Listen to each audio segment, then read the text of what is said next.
La semaine dernière, on a vu ensemble les 4 termes de la délivrance et je pense que là, on va démarrer une petite série de méditation parce que je crois qu'il serait bon de prendre chaque point en particulier, chaque terme et le développer.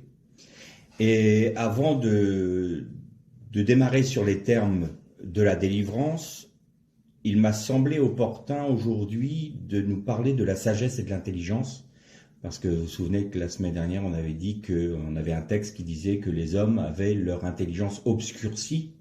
Donc il est bon de savoir un peu ce que la Bible nous dit concernant la sagesse et l'intelligence, parce que on pourrait penser que c'est excusez-moi le terme, des crétins, alors que ce n'est pas du tout le cas.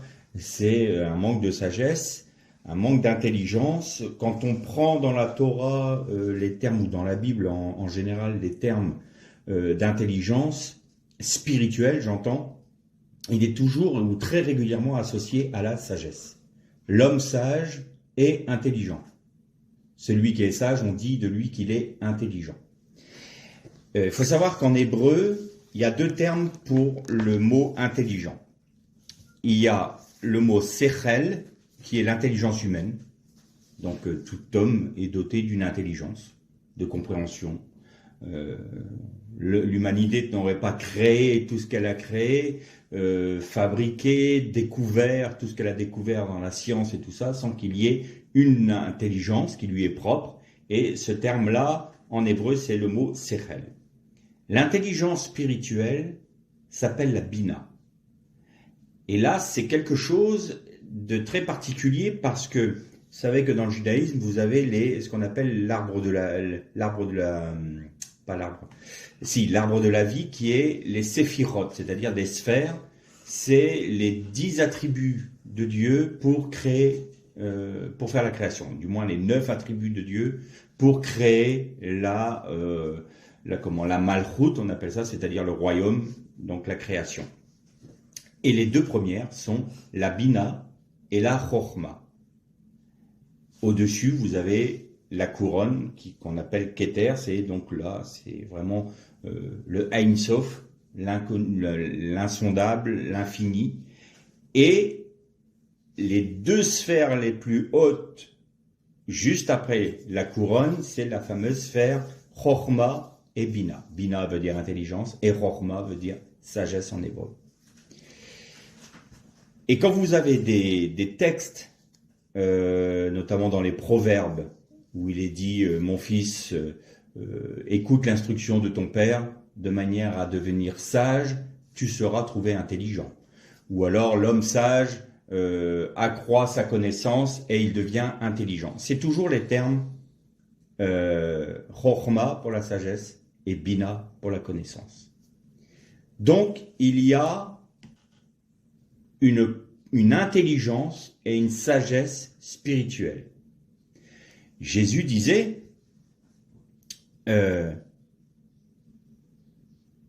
qu'il fallait avoir de l'intelligence pour comprendre ce qu'il disait. Il n'était pas en train de dire à ses disciples qu'ils étaient bêtes. Il disait seulement « Mes paroles sont esprit et vie ». Alors il vous faut une intelligence et une sagesse qui n'est pas d'en bas. Si vous essayez de saisir mes paroles avec la sagesse et l'intelligence humaine, vous n'arriverez pas à rentrer dans la révélation. Pourquoi est-ce qu'il est important de demander à Dieu l'intelligence spirituelle et la sagesse? L'apôtre Jacques disait, si vous manquez de sagesse, demandez-la. Mais il y a un autre texte de la Torah qui nous dit « Poursuivez la sagesse comme un trésor ». Alors qu'est-ce qu'il faut faire? Il faut poursuivre la sagesse ou il faut la demander et elle nous tombe dessus les 2, mon capitaine, j'ai envie de dire. Les 2, mon capitaine. Pourquoi? Courir après la sagesse comme un trésor, ça veut dire quoi? Ça veut dire mettre son énergie, ses désirs, sa volonté en action pour avoir en permanence cette recherche de la sagesse de Dieu. Et comme c'est quelque chose que nous ne pouvons pas produire nous-mêmes, puisque on a bien médité là-dessus la semaine dernière, l'intelligence de l'homme et la sagesse de l'homme s'est amoindrie à partir du moment où l'Esprit de Dieu s'est retiré de l'esprit de l'homme.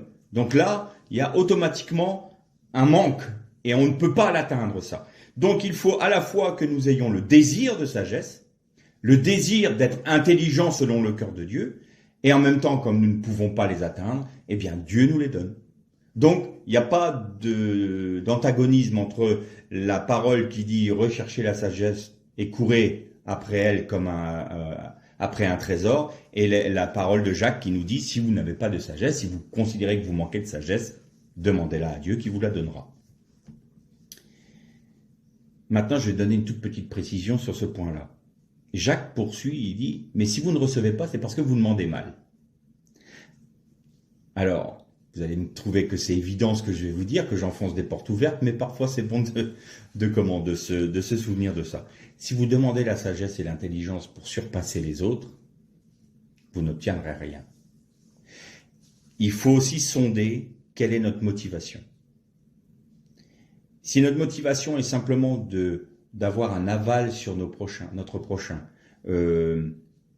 d'être considéré comme plus sage et plus intelligent que lui, un rapport de force ou un esprit de compétition, le Seigneur ne pourra pas nous la donner parce que justement, notre demande manque de sagesse et d'intelligence.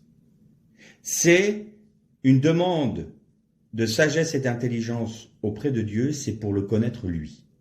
Ensuite, ce que l'on va apprendre à travers cette sagesse et cette intelligence, qui va nous ouvrir les yeux sur la connaissance. Et là, vous allez voir que c'est très important. La sagesse et l'intelligence nous fait rentrer dans la connaissance. Et si on la demande à Dieu, on va être rempli de cette connaissance parce que nous sommes sages et intelligents selon le cœur de Dieu. Et ce qui débordera de nous nourrira les autres. On revient sur le même principe. On ne peut donner que ce qu'on a reçu. On ne peut donner à l'autre que ce qui déborde de nous.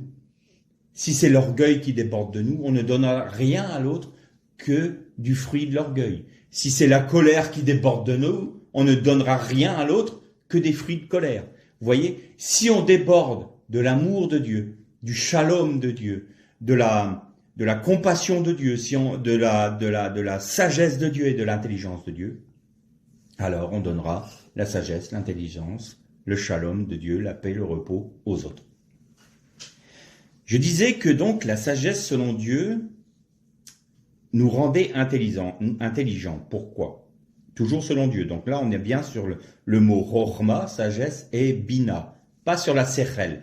Je vous ai simplement donné ce mot-là en titre indicatif, mais là, on va abandonner le côté intelligence humaine. Le sechel, on oublie. La chorma et la bina, la sagesse et l'intelligence selon le cœur de Dieu, nous amènent à la connaissance. L'homme devait manger de l'arbre de la connaissance du bien et du mal. Le seul problème, c'est qu'il n'a pas mangé de cet arbre-là au bon moment. Il fallait d'abord que l'homme, qui a été créé le 6e jour, vous verrez que là aussi c'est important, il fallait que l'homme qui a été créé le 6e jour puisse avoir son épouse créé par Dieu, donc il devait y avoir déjà ce vis-à-vis, son vis-à-vis qui était la femme, et il devait passer par le Shabbat. Or, le texte nous démontre que l'homme a mangé de l'arbre de la connaissance du bien et du mal le 6e jour. Et il n'est donc pas rentré dans le Shabbat de Dieu. Il n'a pas pu rentrer dans le repos de Dieu parce qu'il a transgresser le commandement de Dieu le 6e jour. Alors, je répète, il ne faut pas voir les jours comme des journées de 24 heures. C'est pas du tout comme ça. On a déjà vu le jour 1, le 2e jour, le 3e jour. Il est dit, il y eut un soir, il y eut un matin, ce fut le jour 1, il y eut un soir, il y eut un matin, ce fut le 2e jour. Il n'y avait pas les astres encore. Donc, la notion de temps n'existait pas encore. Donc, faut pas prendre ça comme des journées de 24 heures. C'est juste une petite précision. Donc le sixième jour, l'homme mange de l'arbre de la connaissance du bien et du mal. Ça lui ouvre les yeux. Mais comme il n'est pas rentré dans le repos de Dieu et qu'il n'a pas mangé de l'arbre de la vie, ses yeux se sont ouverts, mais d'une manière incorrecte ou d'une manière tronquée. Parce que sa motivation n'était pas bonne, du coup ses yeux se sont ouverts davantage sur l'envie que sur la sagesse de Dieu. Vous voyez la différence?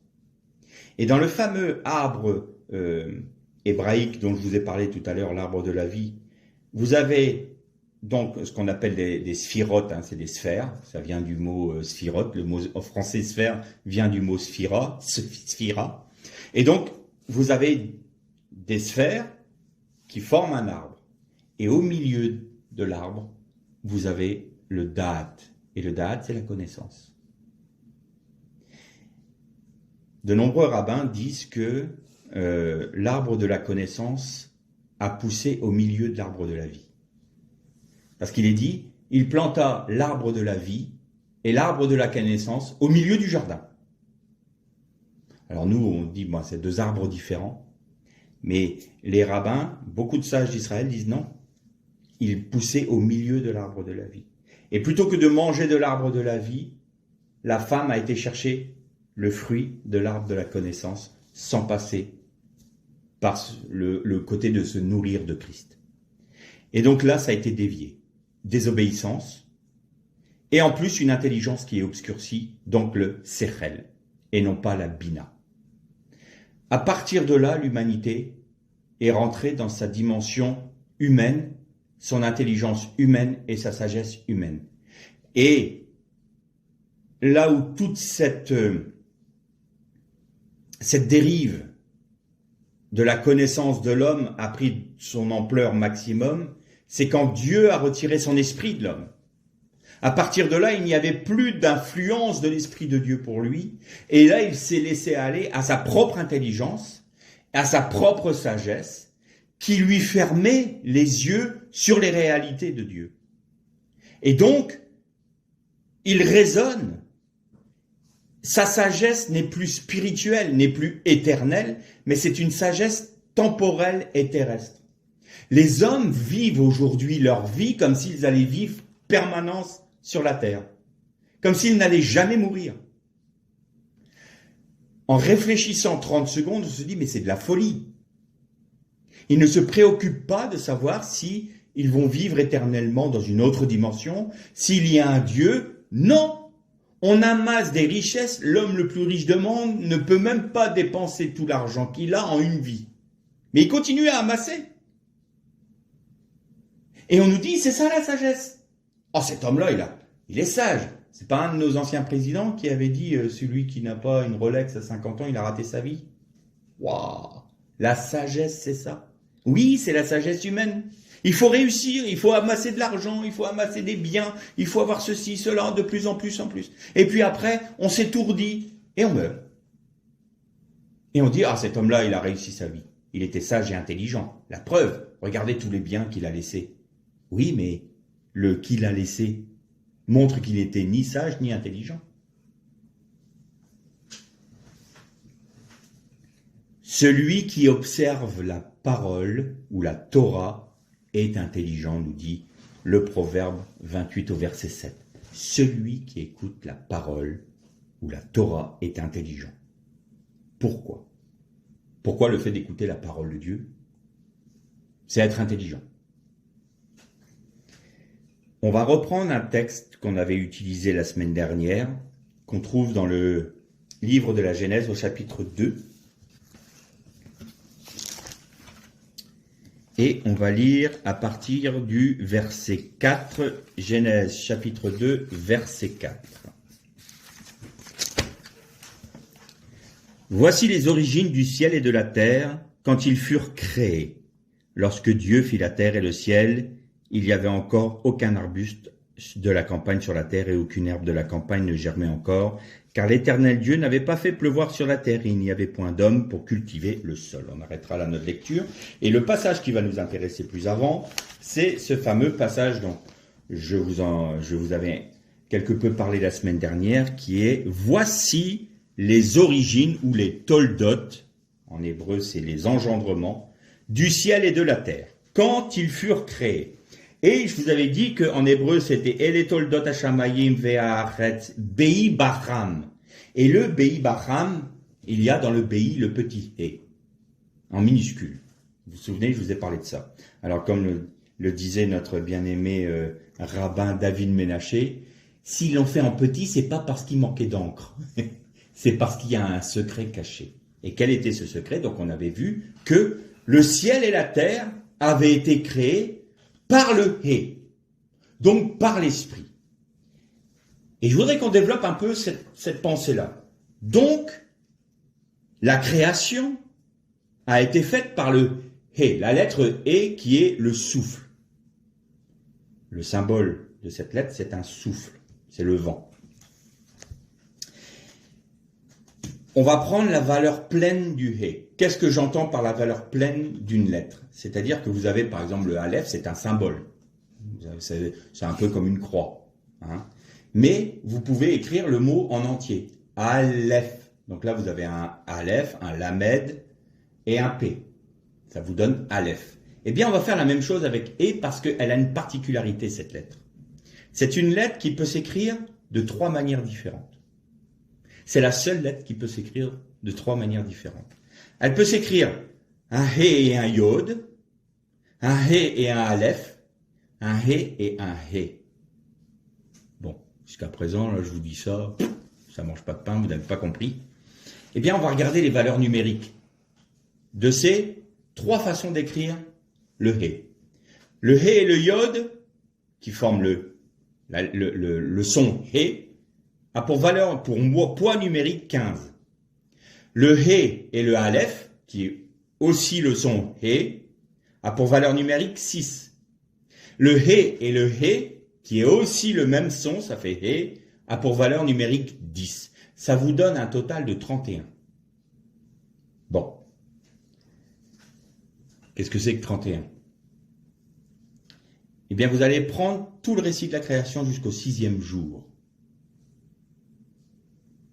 Chapitre 1 de Genèse, et vous allez jusque « ce fut le 6e jour ». Vous avez 31 versets. C'est-à-dire que ces 3 façons d'écrire le « He » vous donnent les 31 paroles de la création. Donc, on commence à trouver un sens dans cette parole. Et la terre et les cieux furent créés par le He. Parce que même la lettre He, de la manière dont elle s'écrit, c'est les 31 versets du chapitre 1 qui nous parlent de la création. Pourquoi on peut écrire de 3 manières différentes le He? Eh bien, regardez. Il y a 3 piliers de la création, l'espace, le temps et la matière. Eh bien, vous retrouvez ces 3 dimensions avec ces 3 façons d'écrire le « He ». Parce que la création a été faite sur 3 dimensions, eh bien, la lettre « He », qui est l'agent de la création, est lui-même en tridimension. Mais ça va encore plus loin. Parce que là, vous avez aussi la notion du Fils, du Père et du Saint-Esprit. Le He avec le Yud, c'est le Fils. Le He avec le Aleph, Aleph, c'est Dieu, c'est l'unité. Le Père est un. C'est le Père. Et le He qui est le souffle, plus le He qui est le souffle, c'est le Saint-Esprit. Donc vous avez dans cette lettre-là, Elohim, Elohim, les dieux créa.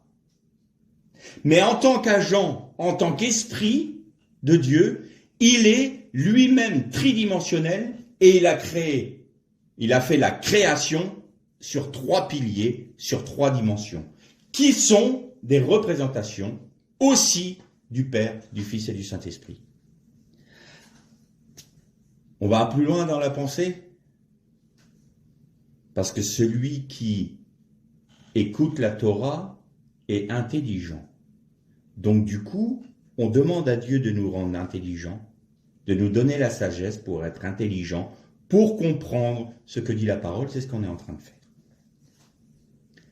Première famille de l'humanité, Adam, Chava. Qui est-ce que le Seigneur leur a demandé? Multipliez-vous. Très bien. Adam, il est le sommet de la création. Il est l'aboutissement. Le jour 6. C'est Ashishi, pas Shishi, Ashishi, le 6e jour. Vous savez, on en a parlé de ça. Et donc Adam, étant le sommet de la création, il est le 31e événement du 31e verset. C'est le couronnement du 31e verset. L'homme a été créé au verset 31. Ce fut le 6e jour. Donc, il est le sommet de la création. Donc, on peut lui donner la valeur de 31, par exemple. D'accord? Et Chava, de la même manière. Ils sont de même valeur. Multipliez-vous. 31 multiplié par 31 vous donne 961. Jusqu'ici, alors on fait de la gematria. Hein. Jusqu'ici, qu'est-ce que ça veut dire? Bien. Donc, moralité, la famille, quand elle se multiplie, elle produit, elle a comme fruit des enfants. Donc, on va prendre la famille, le père, la maman, et 3 fils, puisque c'est l'enfant mâle qui est en priorité. On prend Adam. Adam fait 45, de valeur numérique. Chava fait 19 en valeur numérique. Caïn fait 160. Hevel, Abel, fait 37. Et Seth, ou Chet, fait 700. Total, 961. 961, c'est 31. La totalité de la création, multipliée par la totalité de la création, vous donne la première famille de l'humanité. Mais il y a un problème. Caïn a tué Abel.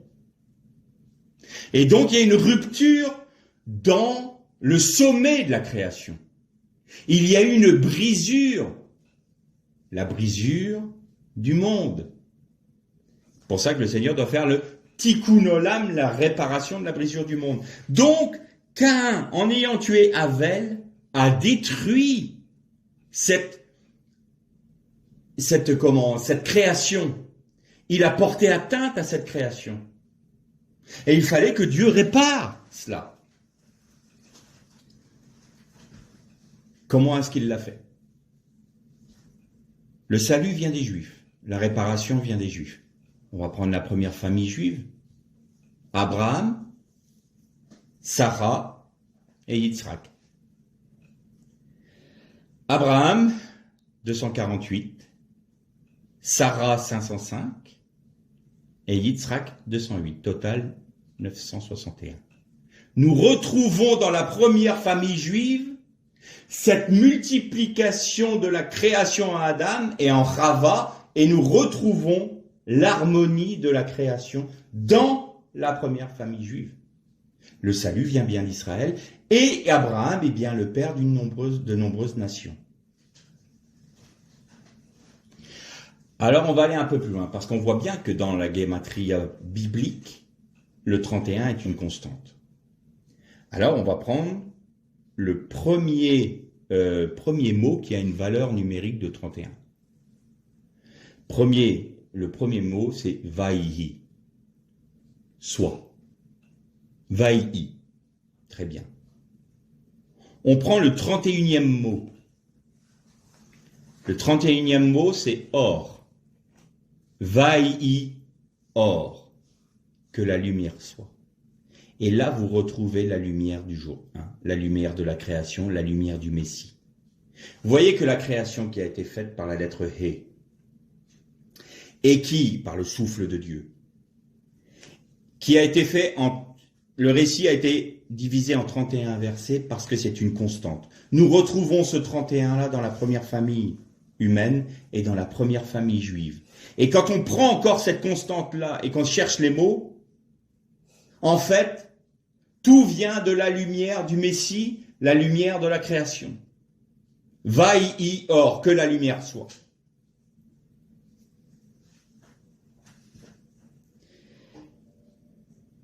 On va essayer de poursuivre. Pourquoi est-ce que le 6e jour était important? Pourquoi?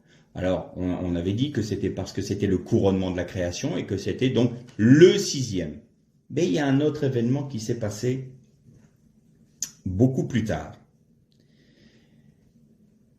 Dieu fait sortir Israël d'Égypte, il les conduit dans le désert et ils arrivent au mont Sinaï. Et au mont Sinaï, il va leur donner la Torah. Mais il ne leur a pas donné un jour au hasard. C'était au mois de Sivan.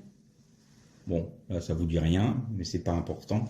Par contre, Dieu avait dit, tu donneras la Torah, je te donnerai la Torah le 6e jour de Sivan. Faut savoir que quand ils se sont préparés pour recevoir la Torah, il y a eu ce qu'on appelle les fêtes de Shavuot, donc de la Pentecôte pour nous. Ils se sont préparés pendant 6 jours. Ils devaient se préparer 5 jours. Mais Moïse n'a pas été donné la Torah au peuple le 6e jour comme l'Éternel l'avait demandé, il leur a donné le 7e. Alors on peut se dire, tiens, il a pris de sa propre autorité. Et effectivement, Moïse a considéré que le peuple n'était pas suffisamment prêt pour recevoir le 6e jour et il a fait encore une journée de préparation. Donc c'était préparation, se purifier, s'humilier devant Dieu, demander pardon, faire réparation.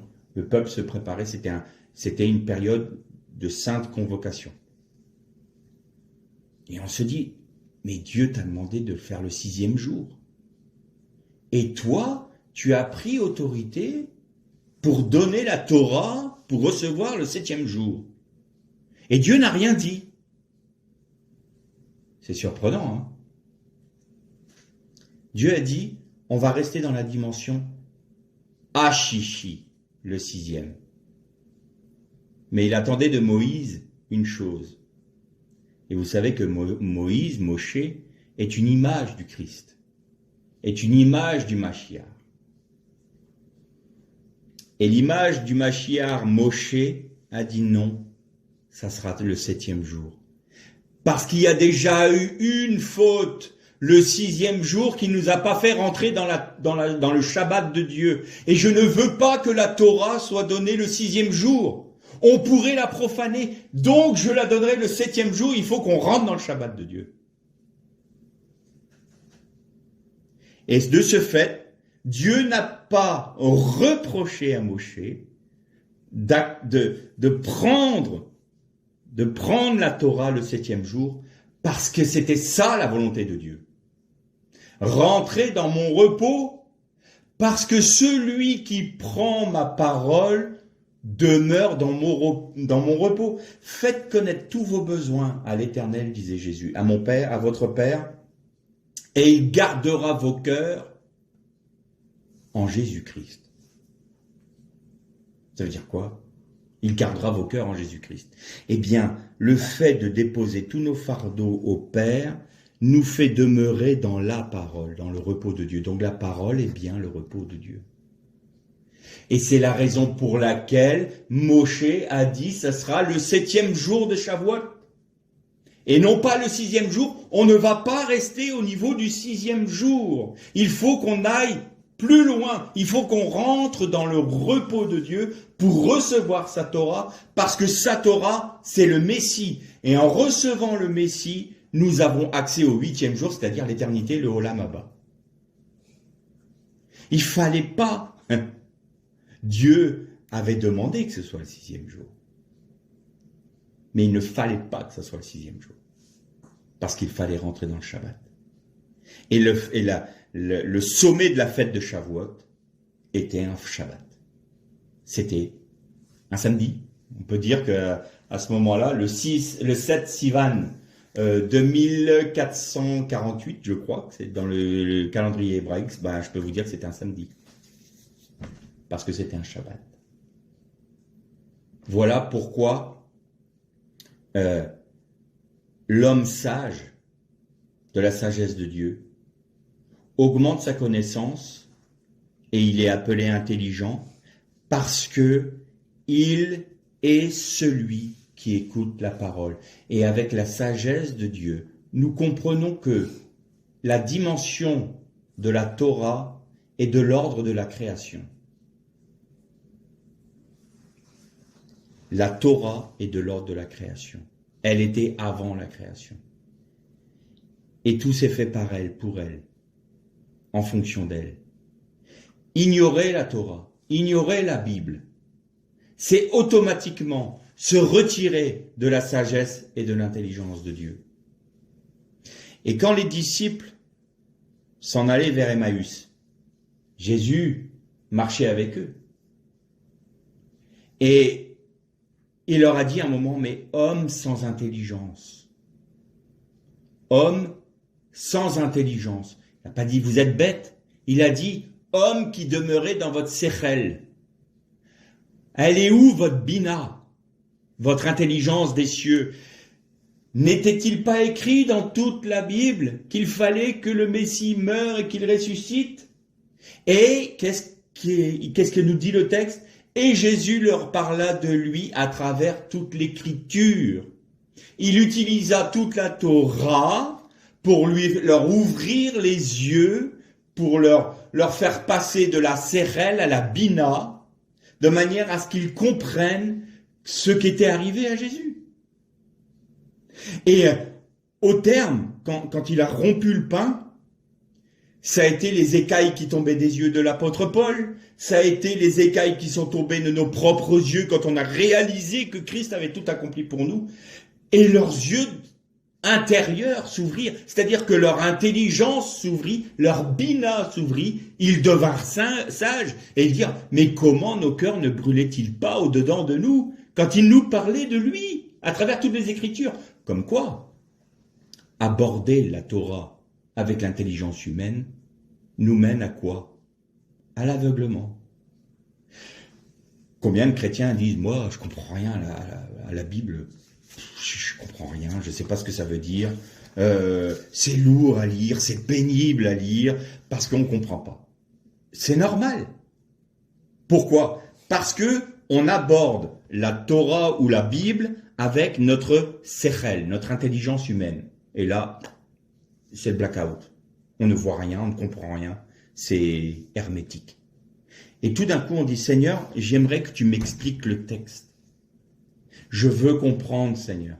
Quand vous avez un texte qui est obscur pour vous, c'est que vous ne l'avez pas compris dans la bina. Vous l'avez saisi avec votre sechel, mais vous n'êtes pas rentré dans la bina. Ça ne veut pas dire que vous n'êtes pas sage. Ça veut dire simplement que là, vous devez demander l'intelligence de Dieu. Demandez, vous recevrez. Si vous manquez de la sagesse, demandez-la moi. Mais vous devez la rechercher. Combien lisent un texte? Je comprends pas. Bon, Seigneur, j'ai pas compris. Mais moi, j'ai lu ma Bible, donc c'est bien. Moi, je suis un bon chrétien parce que je lis ma Bible tous les jours. Je fais ma prière tous les jours. Je comprends rien, mais je fais. Ça, c'est aussi de l'ordre de la sagesse humaine, ça. C'est se satisfaire d'une religiosité sans rentrer dans les profondeurs de la Torah, parce qu'on n'est pas capable de le faire. Il faut avoir l'humilité de dire, Seigneur, je ne comprends pas, je ne peux pas comprendre, je n'ai pas les capacités pour comprendre. Mais toi, tu peux me les donner. Et je te les demande. Je cours après la sagesse comme auprès d'un trésor. Et je te demande de me donner la sagesse et l'intelligence. Éclaire mes yeux pour que je comprenne ce que ta parole me dit. Et là, tout d'un coup, vous lisez le même texte, et là, ça s'illumine. Pourquoi? Parce que Dieu, par son esprit, ouvre les yeux intérieurs de votre être spirituel. Il ouvre votre intelligence à la compréhension de sa parole, et tout s'éclaire. C'est la révélation. Et donc, il m'a semblé important de vous apporter ces précisions-là sur la sagesse et l'intelligence, selon le cœur de Dieu, c'est-à-dire la chorma et la bina, parce que trop souvent, on aborde parole de Dieu avec notre propre intelligence humaine. Et là, on arrive à des interprétations qui sont hasardeuses, ou à des incompréhensions, ou alors même à dire, mais de toute façon, la Bible, c'est de la folie. Hein. Ceux qui croient en la Bible, ils s'en foutent. Ils sont pas bien dans leur tête. Et ils se disent sages, les pauvres gens. Ils sont en train de croire que Dieu a créé en 6 jours. Oh, franchement, comment est-ce qu'un homme sensé aujourd'hui peut s'imaginer ça? Maintenant, on préfère regrimper aux arbres. Donc, évidemment, c'est pas intelligent. Personnellement, je préfère descendre d'Adam que d'un singe. Mais ça, c'est mon côté personnel. Je ne juge pas. Je suis un peu sarcastique là, mais c'est la sagesse nous dit quoi? Même la sagesse humaine, sans parler de la Bina. Comment on peut croire que toute cette création, cet univers si parfait, cette mécanique céleste, cette mécanique du corps humain, cette perfection dans le maintien de la vie, dans le maintien des orbites planétaires, des galaxies, comment peut-on croire que tout ça c'est le fruit du hasard? Moi je suis épaté par la foi des athées. Je trouve que les athées ont plus de foi que moi. Parce que de croire que tout ça s'est fait comme ça par le fruit du hasard, moi ça m'épate. Ça, j'arrive même pas à le croire. Pour moi, il y a évidemment, comme le disait ce cher philosophe français Voltaire, cette horloge a bien un horloger, ça me paraît évident. Et cet horloger, il a mis des lois. Et cet horloger, il a fait les choses par son esprit, d'une certaine manière, et il a caché dans sa parole des secrets pour que l'homme intelligent, Sechel, c'est-à-dire l'homme qui est sage d'une sagesse humaine, ne puisse pas saisir la parole. C'est la raison pour laquelle c'est une folie pour les hommes, la parole de Dieu. Parce que Dieu a caché sa création, sa gloire, son âme, son esprit, son plan de rédemption. Tout est caché dans sa parole. Et celui qui demande et qui reçoit la sagesse et l'intelligence de Dieu rentre par l'Esprit Saint dans les profondeurs des secrets contenus dans cette parole. Je te loue, Père, de ce que tu as caché ces choses, aux sages et aux intelligents Sechel, selon les hommes. Mais tu l'as révélé aux humbles, c'est-à-dire celui qui comprend, qui sait et qui déclare « Je ne suis pas capable de comprendre la Torah, ce n'est même pas possible ». Alors, j'ai l'humilité de dire « Seigneur, faut que tu me l'expliques, je ne la comprends pas. Révèle-toi, je ne peux pas comprendre, je suis dans mes limites. Et je suis trop petit, trop limité. Si ton esprit ne revient pas habiter en moi pour m'expliquer la Torah, je ne peux pas rentrer dans la Torah. » Alors Dieu dit, tu es humble, tu demandes parce que tu veux m'apprendre de moi. Tu veux me connaître, tu veux connaître mon œuvre à travers ces petits secrets que j'ai cachés dans toute ma parole. Eh bien, je te les révèle. Mais je te les révèle pas n'importe comment. Là encore, le Seigneur est obligé de nous préparer pour qu'on les reçoive, ces révélations. Et Jésus disait à ses disciples, j'ai beaucoup de choses à vous dire, mais je ne peux pas le faire maintenant parce que vous ne pourriez pas les supporter. C'est une parole étrange. Mais Seigneur, nous, on veut tout savoir de toi. Oh, vraiment? Si je te mets tout d'un bloc, t'es mort tout de suite. Parce que la gloire de Dieu est telle que ça serait trop lourd pour toi. Je te fais exploser le cerveau. Alors, je vais te préparer. Je vais te révéler les choses au fur et à mesure. Tu vas voir. Et ça va être une marche. Et plus on va avancer, et plus je vais pouvoir me dévoiler encore plus à toi. Plus, progressivement. Et tu vas grandir en moi tout en même temps que moi-même je grandis en toi. Et là, il y a une harmonie, il y a une perfection. Et c'est comme l'enfant qui est en train de grandir et qui comprend des choses de mieux en mieux, son intelligence, là c'est Cérel pour le coup, mais son intelligence s'ouvre de plus en plus aux choses qui l'environnent et il les comprend de mieux en mieux parce qu'il grandit, il mûrit. Eh bien le chrétien c'est pareil, au début c'est basique et ensuite il grandit. Plus il est dépouillé de lui-même, plus il passe par le désert, on verra ça les prochaines fois, et plus le Seigneur peut le remplir, plus le Seigneur peut l'enseigner, plus le Seigneur peut lui montrer ce qui est de sa gloire, et plus il peut recevoir les secrets cachés dans la Torah. Mais il faut qu'on demande la Bina, et il faut qu'on demande la Rochma, il faut qu'on demande à Dieu la sagesse et l'intelligence. Que le Seigneur vous bénisse, et je vous dis en plus, les shalom, ce qui veut dire aller avec la plénitude du shalom de Dieu.